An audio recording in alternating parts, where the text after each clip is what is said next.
Merhaba arkadaşlar. İzleyeceğiniz video benim için karantina günlerinin hoş bir çalışması oldu. Kırlangıçların yuvalarını yapmaktaki ustalıklarını çoğumuz biliriz. İşte günler süren çekimler sonunda onların bu maharetlerini belgelemiş oldum. Nisan'ın son günlerinde bir çift kırlangıç hemen önümüzdeki evin kuzey duvarına yuvalarını yapmaya başladı. Yuvalarını belli bir plan ve oranla yapıyorlar. Sabah çok yoğun çalıştılar. 21 Nisan. Birkaç gündür görünmüyorlardı. Tekrar yuvaya bugün bayağı bir ağırlık verdiler. Sabah çok çalıştılar. Öğlen göremedim. Şimdi bu saatlerde yine çalışıyorlar görüldüğü gibi. Bugün bayağı bir rüzgar var. Dün kırlangıçların yoğun uçması, yuvada çok çalışmasının belki de sebeplerinden birisi buydu. Bugün hiç görünmüyorlar. O uçan kırlangıçları da göremiyoruz. Rüzgar çok fazla.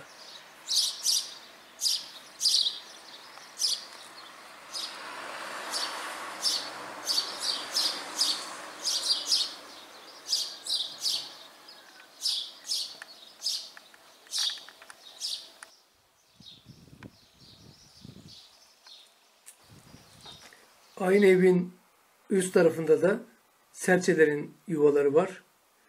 Geçmiş yıllarda kırlangıçlarla serçeler anlaşamazdı. Bayağı bir aralarında savaşlar olmuştu. Ama bu yıl herhangi bir müdahale olmadı. İki tarafta mutlu bir şekilde baharı karşıladılar.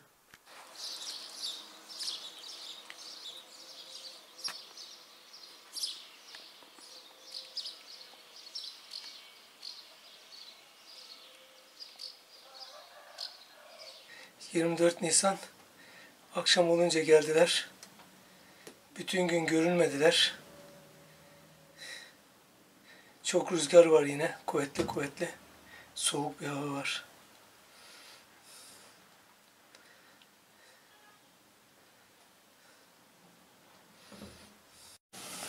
Uçarken çekmek çok zor.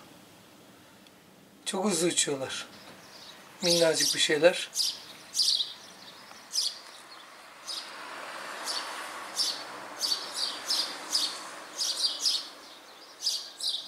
Tanesinin gelmesi ilginç ya. Yuvayı mı paylaşamıyorlar? Ne yapıyorlar? Yuva savaşı mı var? Yardımlaşıyorlar mı? İlginç. Pek rahat görünüyorlar. Rüzgarın tam karşısı. Karşıdan esiyor rüzgar, kuzeyden.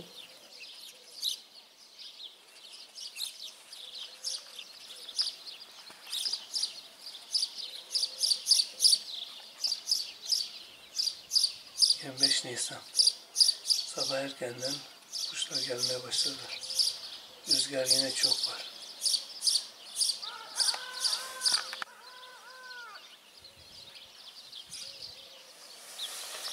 Arka arkaya gidip geliyorlar. Bazen üçlü oluyorlar. Bir sorun var ama anlayamadım.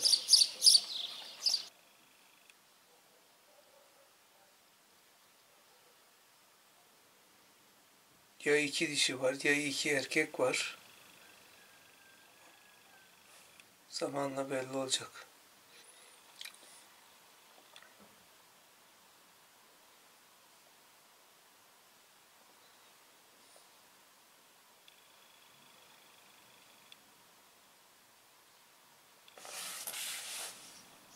Kendilerini çalışmaya kaptırdılar mı? Arka arkaya gidip geliyorlar. O anlarda onları izlemek çok hoş oluyor. Herhalde yakınlarda bir yerden çamur buldular. Bayağı bir yükselttiler yuvayı.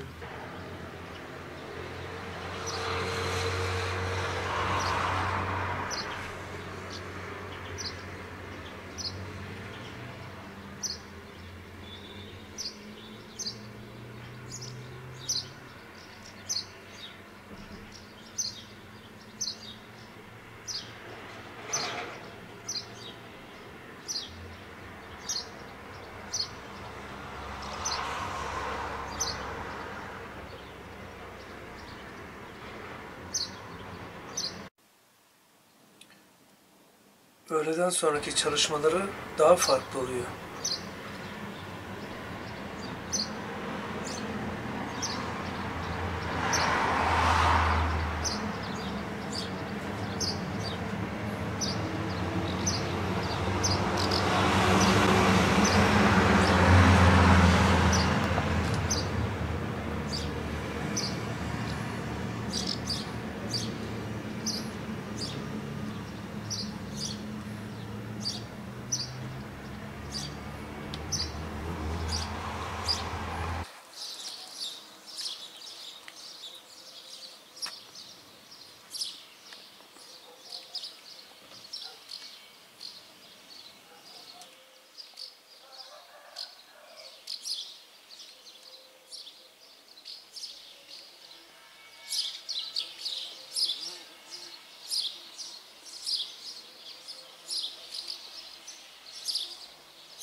...26 Nisan... ...güzel bir gün... ...güneşli... ...kırlangıçlar...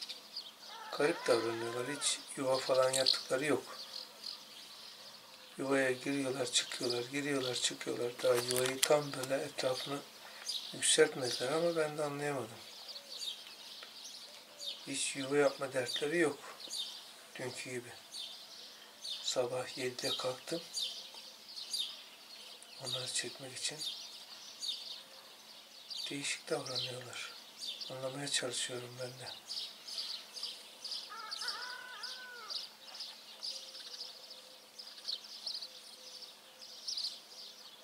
Gökyüzü kırlangıçlarla dolu uçup duruyorlar.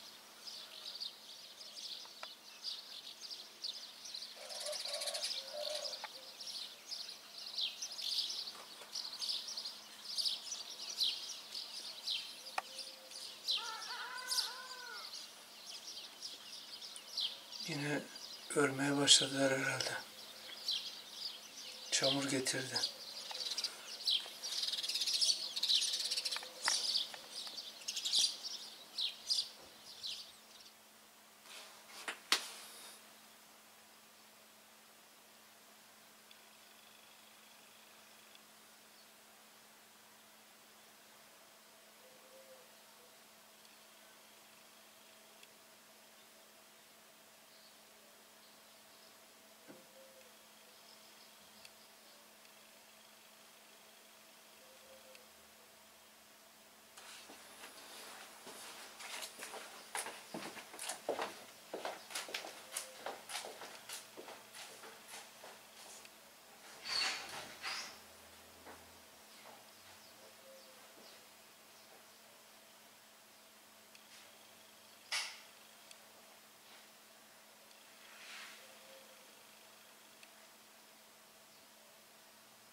Kırlangıçlar uçuyor. Çok uçuyorlar. Yem mi yakalıyorlar, ne yapıyorlar artık? Bayağı uçuyorlar. Rüzgar yok bugün. Çok kırlangıç var havada.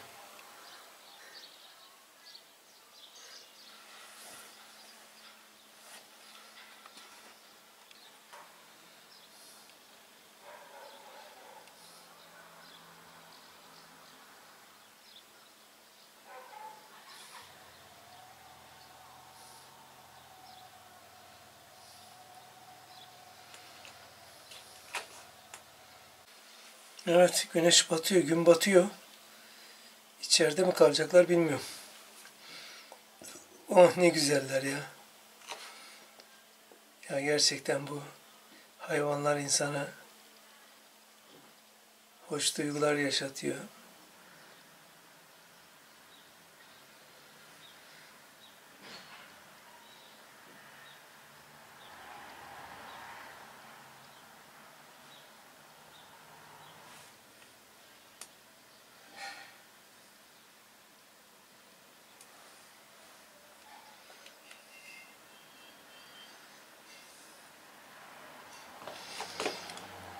Yuvayı kapatacak herhalde bunlar ya. Evet, yuvayı kapatacaklar. Üstünü de kapatacaklar. Durumunu gösteriyor. Vay anasını.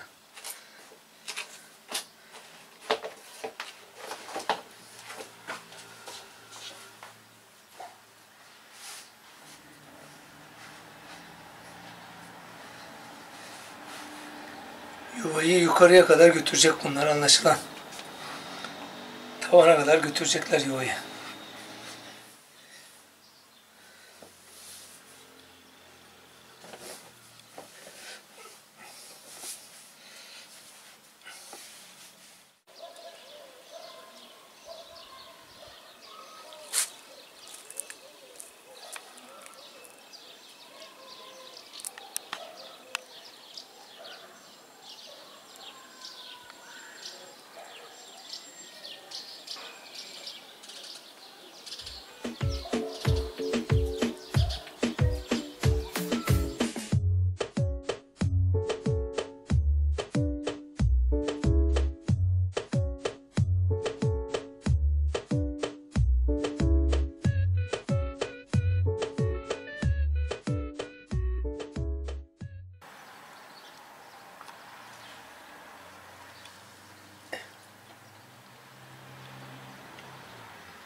Örülen kısım belli oluyor. Bugün ördükleri kısım.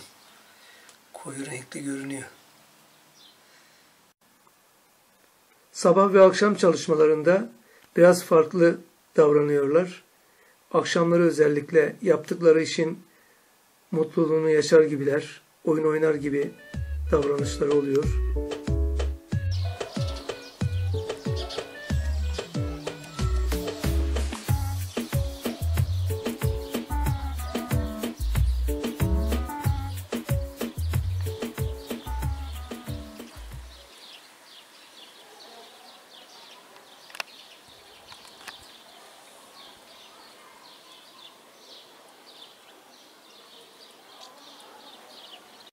...28 Nisan sabah 8 zamanları erken başladılar çalışmaya. Artık bugün yuvanın tavana kadar olan kısmını bitirirler.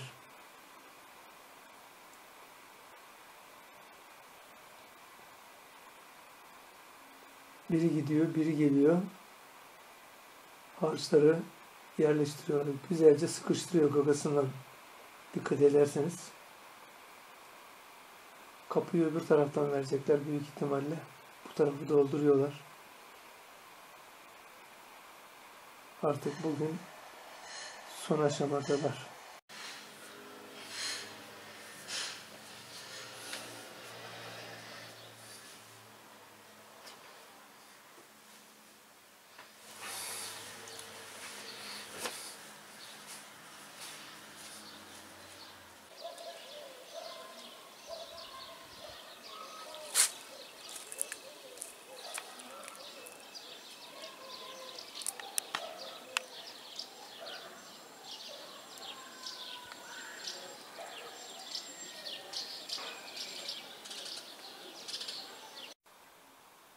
Evet, çocuklar için güzel bir yuva hazır.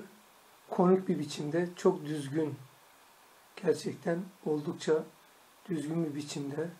Sanki böyle bir ölçüyle yapmışsın gibi çok düzgün bir biçimde yuvayı tamamladılar.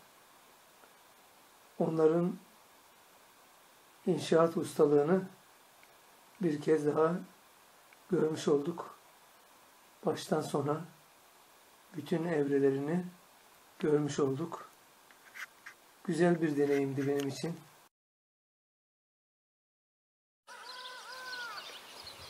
...29 Nisan sabah saatlerinde manzara böyleydi. O günden bugüne arada bir yuvaya baktığım zaman pek hareket göremiyorum. Artık kuluçka dönemi başlayacak. Çevremizde yaşayan birçok canlı var. Zaman zaman bunların yaşam mücadelelerine tanık oluyoruz.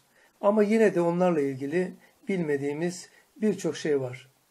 Bu bölümde kırlangıç ailesi anlatılıyor. Anne, baba ve bir yavrusu. 5 Temmuz akşamı bahçede dolaşırken kırlangıç sesleri dikkatimi çekti. Genellikle yavruları söz konusu olduğunda kuşlar bu tür sesler çıkarırlar. Sese odaklanınca iki kırlangıcın yavrular için telaşlı olduklarını gördüm. O andan itibaren de onları izlemeye başladım. Burada ilgimi çeken kırlangıçların akşam olunca yuvalarına gelmeleri oldu. O günden bu yana da bu devam ediyor. Çevremizde birçok kırlangıç yuvası var ama yavrular uçtu gitti. Bu aile hala burada geceliyor. İlk anlarda anne baba yavrularına uçma dersleri verdi. Birlikte uçtular. Hala birbirlerinden ayrılmıyorlar. Daha sonra ona yuvayı girmeyi öğrettiler. Çünkü yuva depo olarak kullanılan bir mekanın içinde. Demir parmaklıkların arasından geçerek yuvalarına ulaşmaları gerekiyor. Gün batımına yakın anne, baba ve yavru yuvanın önündeki tele gelerek yavrunun içeriye girmesi için uygun zamanı beklediler. Büyükler ona yol göstermek amacıyla demir parmaklıklardan içeriye girip çıktılar. İlk günler yavrunun içeriye girmesi zor oldu. Daha sonraları yavru yuvaya rahatça girip çıkmaya başladı. Çekimlerin yapıldığı yer yola yakın olduğu için araçların gürültüsü çok rahatsız ediciydi. Bu yüzden doğal sesleri çoğu zaman veremiyorum.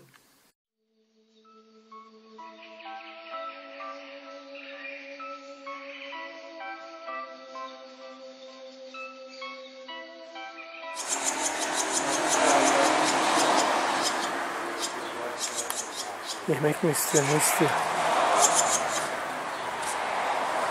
Evet, üçü de artık geldi. Serçeye sataşıyor bak. Serçe birkaç hamle yaptı serçeye. Yavrusuna zarar gelecek diye onu uzak tutmaya çalışıyor serçeye. Geldi, o da geldi.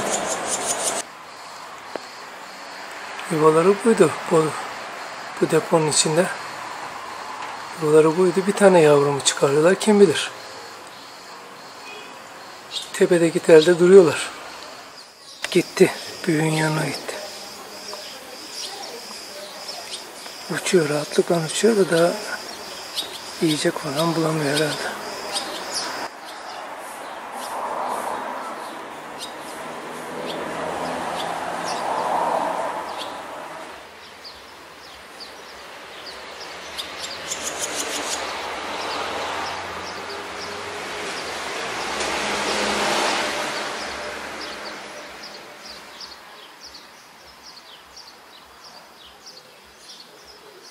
Bir şey getirdiler, yedi. Ağzını siliyor. İlk gün anne baba kuş onu yuvaya sokabilmek için bayağı çaba harcadı. Bu arada yavru telde beklerken ona yiyecek de getirdiler. Onlar havada uçarken heyecanlı bir bekleyişi vardı yavrunun.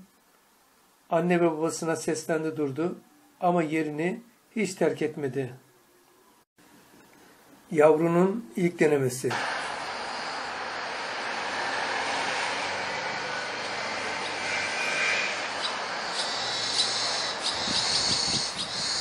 Anne baba kuş yavruyu cesaretlendirmek için defalarca yuvaya girip çıktılar.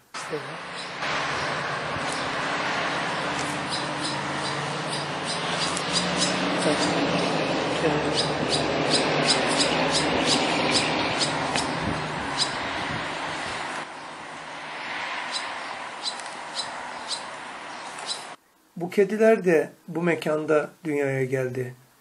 Kırlangıçlara alışıklar, pek umurlarında değil gibi. Akşam güneşinde çok hoş görünüyor. Gözler yukarılarda anne ve babasını arıyor. Yalnız olmaktan tedirgin. Aynı zamanda onlardan da bir şeyler bekliyor. İlk uçtuğunda yavrunun kuyruğu uzamamıştı. Geçen günlerde büyüdü. Yine giriyorlar bak. Bak. Evet. Evet. Hadi. Hadi. Hadi. Hadi. Bayağı bir deneme yaptı bu sefer. Hadi. Yavru uçuyor.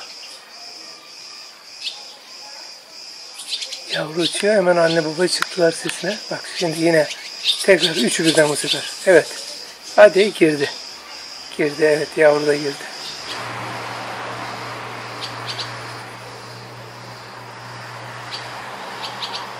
Yavru şeyin üstünde duruyor.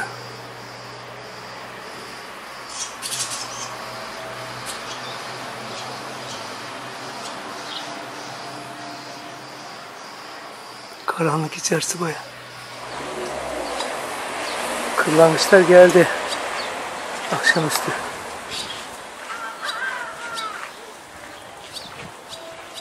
Evet, yavru duruyor. 2 tane. Bir şeyler istiyor. Annesinden mi, babasından mı artık? Bir şeyler istiyor, bir şeyler anlatıyor. Bir şeyler anlatıyor. Bak hareketler. Oo, bir şeyler anlatıyor.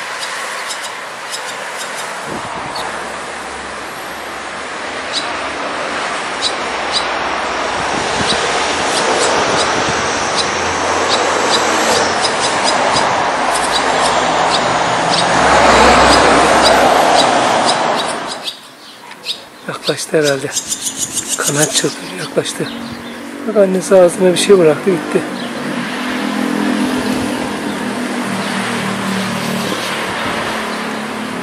Onları gördü müydü çırpınmaya başlıyor. Çok tatlı bir şey ya. Şu güzelliklere bakın. Ya bebek uçuyor ama hala bebek işte.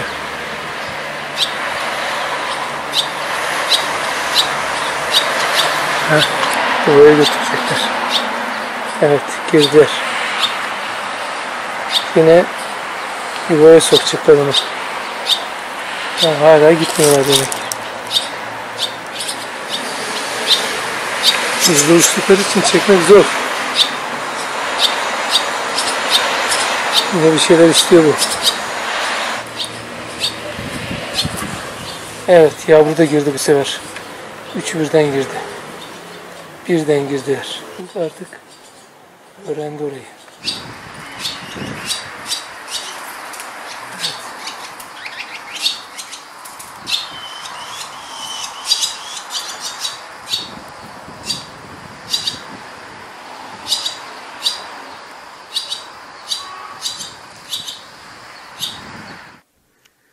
9 Temmuz akşamı her zaman olduğu gibi akşam gün batımına yakın yavru ve ebeveynler yuvanın önündeki tele geldiler.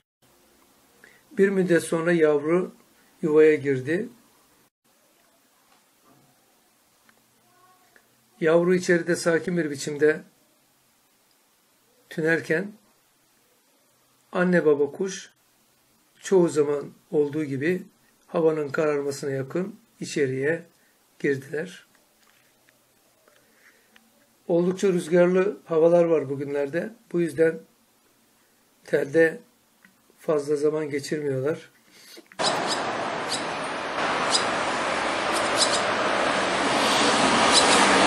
...11 Temmuz akşamı aynı saatlerde geldiler. Sabah erkenden gidip bu saatlerde geliyorlar. Yine çok rüzgar var. Bugün yuvaya girişleri zaman aldı. Sanki onları ürküten bir şey var gibiydi. Birkaç kez kapının önüne kadar gelip döndüler. Bizim yaramaz, evin tek şımarık çocuğu gibi. Onlardan bir şeyler bekliyor hep.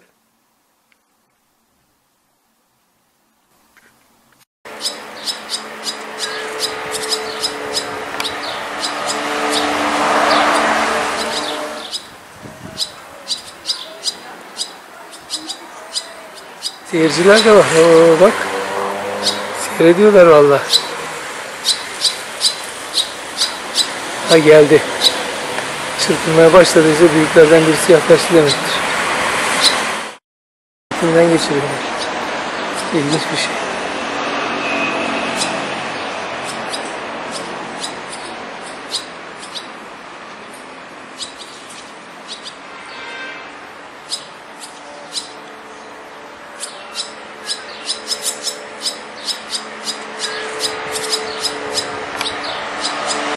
Evet. Geldiler. Geldi, ağzına bir şey bıraktı gitti.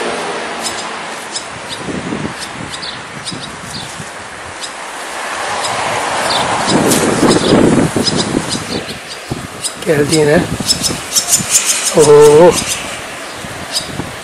Geldiler. Geldiler. Geldi. Hemen belli oluyor. Oh oh oh oh. Çok güzel, çok.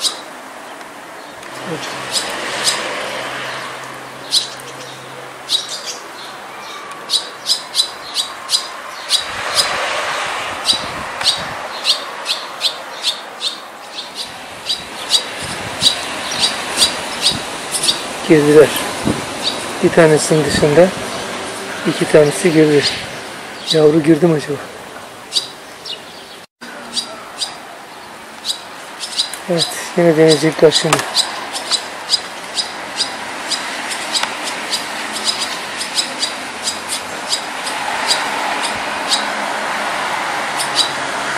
Yavruyu sokmaya çalışıyorlar, yavru girmiyor. Telde hali. İşte başka şey yok ki.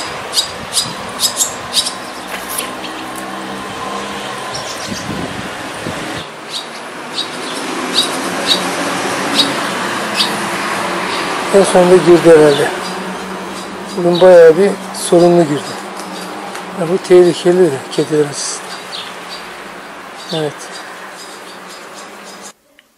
13 Temmuz günü aynı saatte geldiler.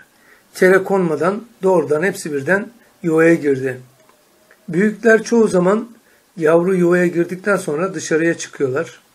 En azından bir tanesi telde bekliyor, gözlemci gibi. Onları izlemeye başladığım 5 Temmuz'dan bu yana aksatmadan her akşam gün batarken gelip yuvalarına girdiler. Diğer kırlangıçlar yavruları uçar uçmaz ayrılıp gittiler. Bunların davranışları farklı oldu. Anne ve babanın yavruların üzerine titreyişleri, yavrunun onlarla iletişimini izlemek güzeldi. Onlar çevrelerine bir canlılık katıyorlar. Enerjileri beni etkiledi. Son olarak 19 Temmuz tarihinde onları görüntüledim. Yavru önce geldi ve yuvaya girmek istedi. Ama aşağıda oynaşan kedilerden tedirgin oldu. Denemeleri boşa gitti. Bir ara ebeveynlerini aradı gözleri. Yuvaya girme denemeleri başarısız olunca panikledi. Hava kararmak üzereydi çünkü. Sonra büyüklerden birisi geldi. Onunla biraz uçtular ve sonra birlikte yuvaya girdiler. Bugün büyüklerden birisini göremedim. Umarım başına bir şey gelmemiştir. Anlaşıldığı gibi bir müddet daha bu şekilde geceleri burada olacaklar. Sonra bir gün bir bakmışım diğerleri gibi gitmişler.